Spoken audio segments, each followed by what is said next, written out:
Here we... Oh, we got to turn off the music, Rick the puppy. Copyright strikes. Can't get them. How you doing, bud? Yeah. Everybody, this is Rick the puppy. Rick the puppy is 4 years old, so technically not a puppy, but don't tell him that. Today, what we're going to do is we're going to go for a little walk. Rick the puppy is 91 degrees. There is no way it's 91 degrees. I think it's like 80 degrees today, so it's really nice. It's the first day I haven't had to go to a baseball game in like 10 days. A lot of baseball, Rick the puppy. So what I'm going to do is I'm going to knock out 2 birds with 1 stone. Okay, I get it. I mean, that's how old is that saying? Because, like, who's from, I mean, that's from, like, out of all the sayings in the history of mankind, 2 birds, 1 stone. I mean, that's a caveman saying, right, Rick the Puppy? I don't know, it's just an odd thing that we keep around. I'm going to walk Rick the puppy, and since I recently did some vlogs with Adam the Woo, every time I do a little video with him, I get a bunch of new subscribers. God bless that man, and God bless all you Woovians. I think that's what you guys call yourselves.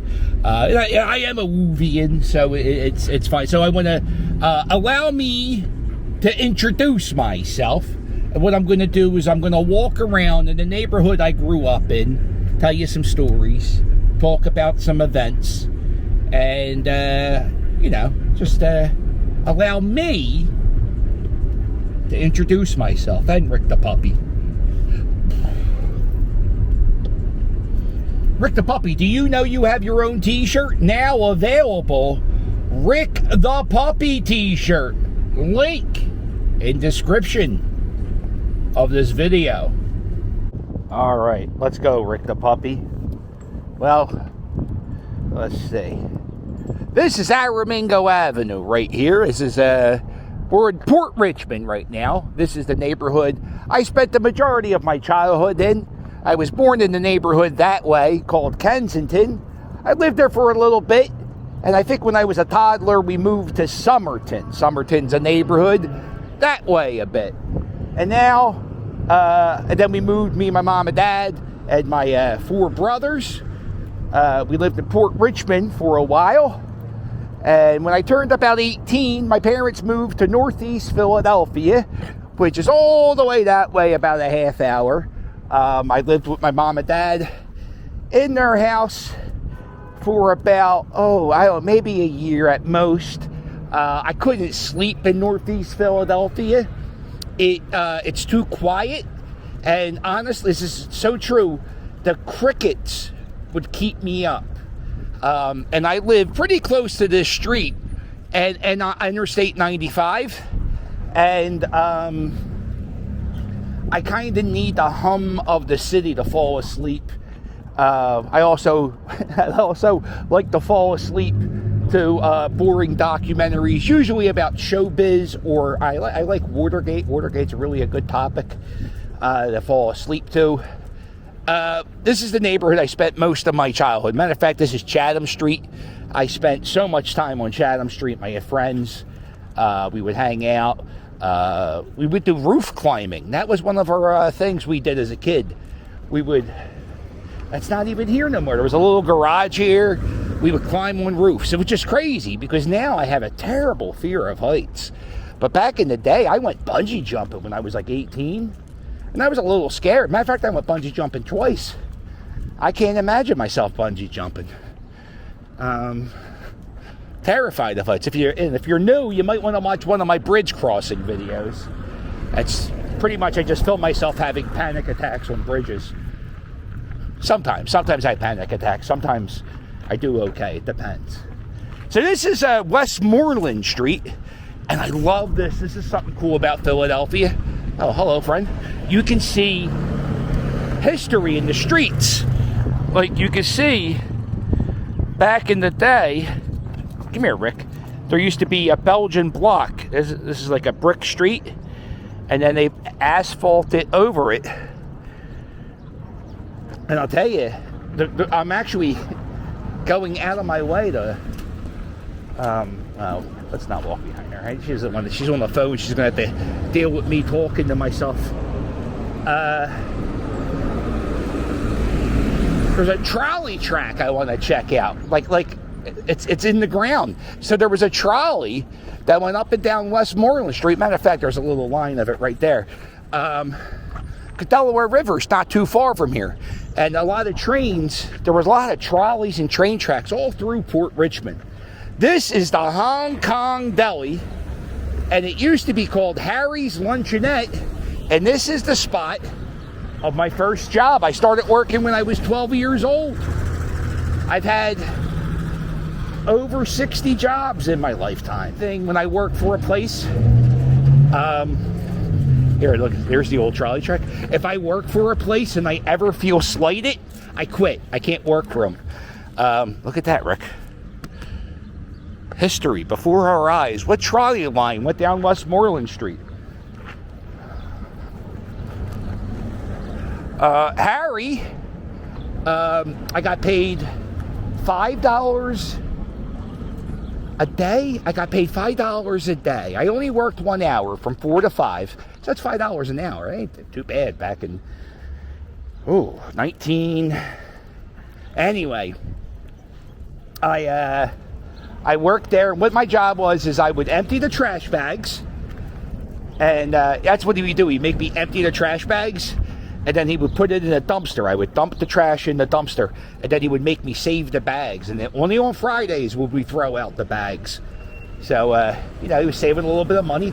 Old Time 50s Diner. You ever seen the movie Back to the Future? Well, did you ever see that diner where, so let's go over here, Rick, so she don't think I'm too crazy talking to myself. This is going to be a tough one.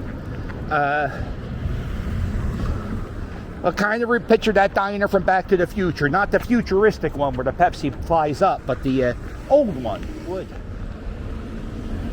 There's cherry blossoms. Now, I just dropped a video today on YouTube about a trip I went to Washington, D.C., and there's this little place in Washington, D.C. I think it's called the Tidal Basin or something like that. And it's like a whole strip of land covered with cherry blossom trees. And I'm like, okay. And it's not that big of a... When I was there, I was like, people really make a big deal about it. And I was like, all the trees in my neighborhood do this. Like, it's really... Like, I wasn't joking. Like, they're all those trees, all these trees.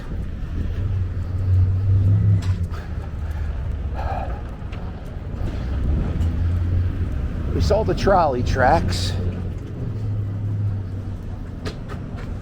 So anyway, the reason why I had to quit Harry's is I broke my hand. So I was in the 6th grade when I was working at Harry's.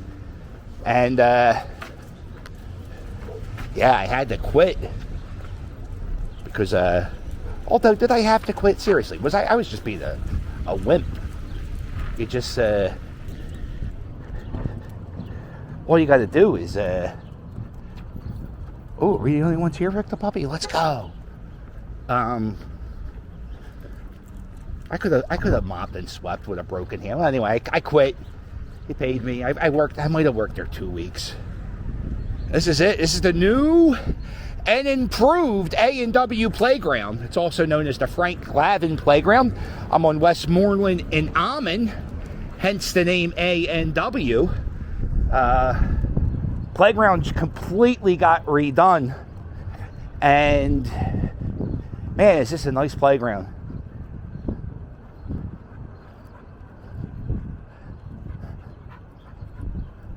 There used to be a little alleyway. You would sneak right through here, and it'd get you right on. I think this is Miller Street. Well, that's going Rick the Puppy. Look at these kids, man. These kids. They got... My brother Michael, he's a big fan of yours. Oh, yeah? How you doing? 3-11 at the Phillies game and all. Right, captain guy, right? Yeah, I'm a captain guy. How you doing? God bless you, man. God bless you. How you doing? Yeah. So be safe. All right, man. You too. Be safe. You too, man. That's how we say goodbye in Philadelphia. We say be safe. This is something cool. In the playgrounds, they got little toddler ones, swings, and they got, swings. But sometimes there's, I never even thought about this until the city started doing this. Kids in wheelchairs never got an opportunity, or kids with like mobility issues, they never had an opportunity to sit on a swing. So what they're doing is they're putting these swings. Oh, I don't know, man.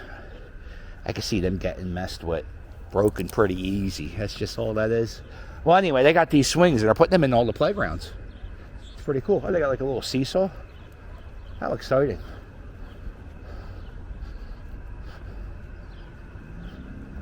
And they actually, well, Rick the puppy called the Port Richmond Star. Look at this. It's actually a space now. This big fenced area, for as long as I can remember, was just like an empty fence spot. I think people played roller hockey in here. And now, look at this little indoor, well, outdoor soccer, but looks like the Union, the Philadelphia Union Foundation. Yeah, so that's pretty cool. How fantastic is this, Rick the puppy? All the playgrounds in the city of Philadelphia, not all of them, but a lot of them have gotten what's the term, Rick the puppy? They got a remodel. There we go. Check out this. Here's the old basketball court. This is still the same basketball court. One of my greatest athletic moments in my life happened right here. Day camp, 6th grade. I was 6 years old. Little Philly captain. Playing kickball. Guy rolled in the red bouncy ball. I kicked that right over the big fence. Woo! Got so many high fives that day.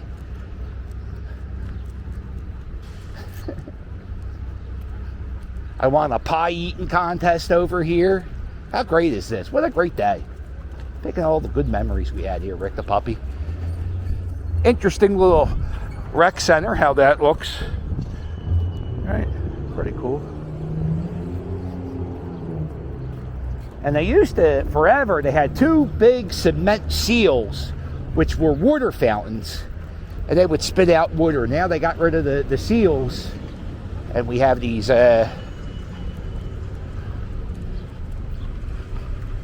I don't know, look like pool noodles. Come on, Rick the puppy. Actually, oh, I don't want to say what that looks like. Uh-oh. Hashtag. Ooh, is this a playground? Let's get out of here. This is offensive. I like this. They got the checkerboard built into the playground table. I couldn't see myself doing that, playing checkers. Hey, you want to go out and play checkers? Not really. You sure? I mean, I guess. We had to play checkers. Can't we do something else? Want to play chess? Oh, God, no. Here we are! How you doing? Doing fantastic. Oh, fun fact about Port Richmond. The Slinky was invented somewhere near the Delaware River in Port Richmond. The Slinky.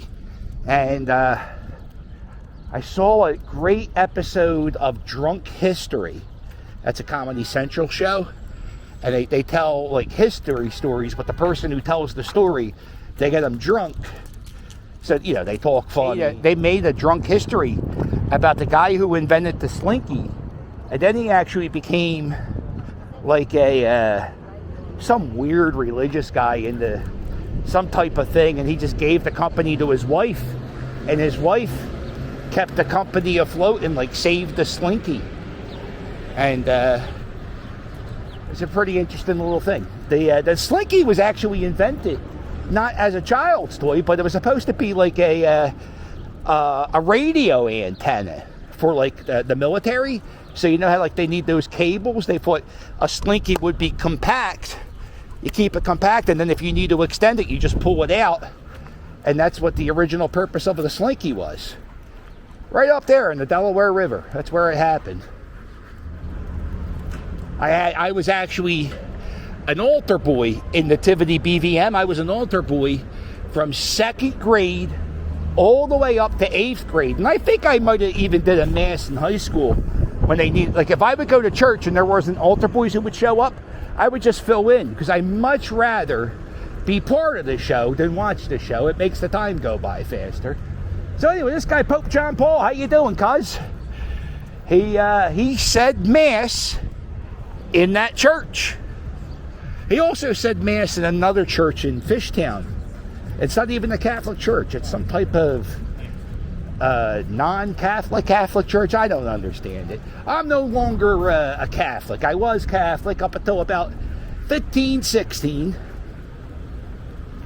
And then I was almost going to become it was like for a minute I was thinking about becoming a priest. I was like, no, that's a good idea, right? Go to heaven, be a priest, right? You get a captive audience every day or every Sunday. That's a good idea, right? And I would do good homilies. Homilies is when the priest, there's like a 5-minute part of the mass where the priest would just, go off the cuff, say whatever the hell he wants.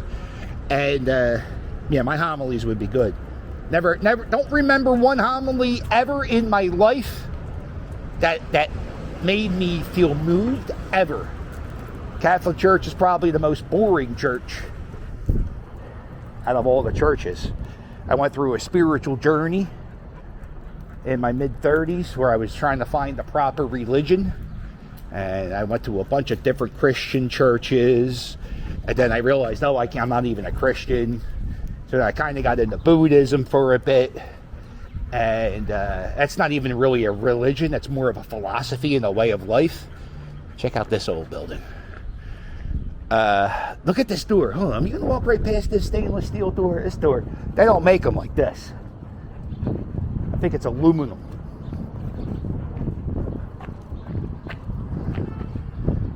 That's awesome.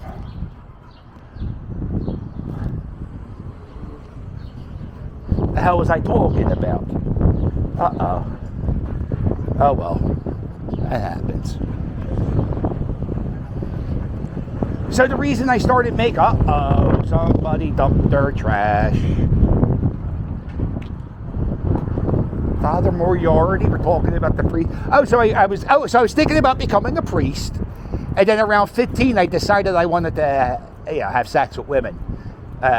So I opted out of the priesthood.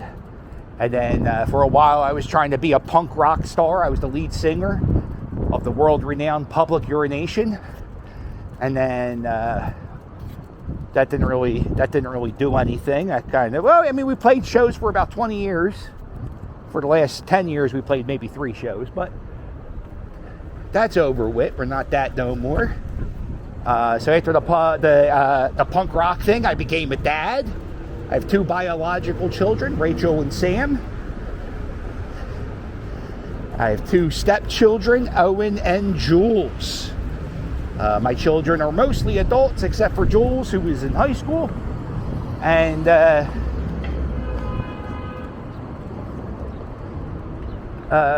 the whole reason I started making YouTube videos was because I started watching this guy, and his name was Adam the Woo.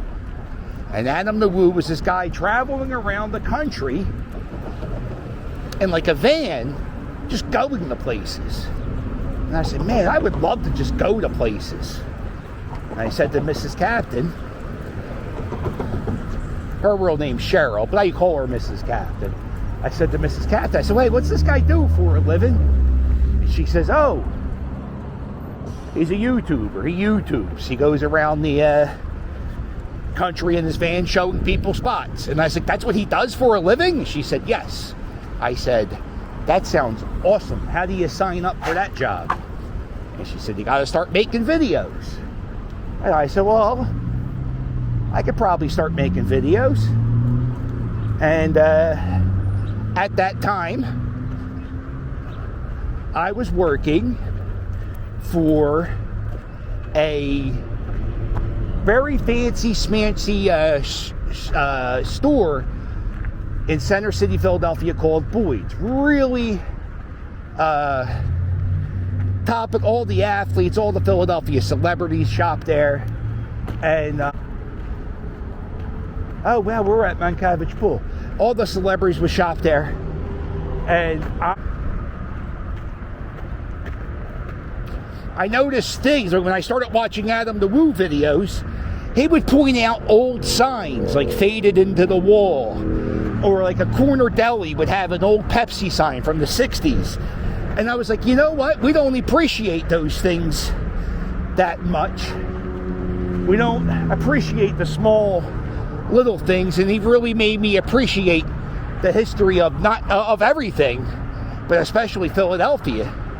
Because Philadelphia is always changing. You see right here, that's I-95. Well, they're going to get ready to do major construction. And this park, Moncavage Playground, I spent a lot of time as a kid right where that shed is. Right there, that used to be a pool. That was my old swimming pool when I was a kid. When I went to the day camp at A&W Playground, we would come to the pool. And now, there's not even a pool. The tennis court's gone. So the city's always changing. And I like documenting that. Because I don't know who else is. I don't know who else is documenting the burnt down shed where they used to store the chlorine for Moncavage Pool. So I like to document that. But lately, and mostly for the summer, my content, I would say, I'm going to at least 60 baseball games this year. So there's going to be a lot of sports content. And when there's not sporting events, I'm going to be walking the dog, walking my grandson. I have a grandson who's turning 1 in May. And I absolutely love that baby. He's walking now. He's taking, he's not walking good, but he's walking a little bit. And that's exciting. Taking little waddle steps. This is Allegheny Ave. This is supposed to be a 2-lane street. It's only a 1-lane street right now. This is not good, Rick the puppy.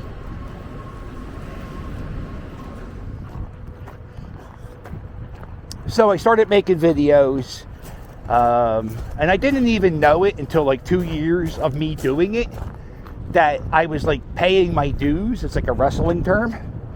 I was learning with my mistakes, and I was trying new things, and I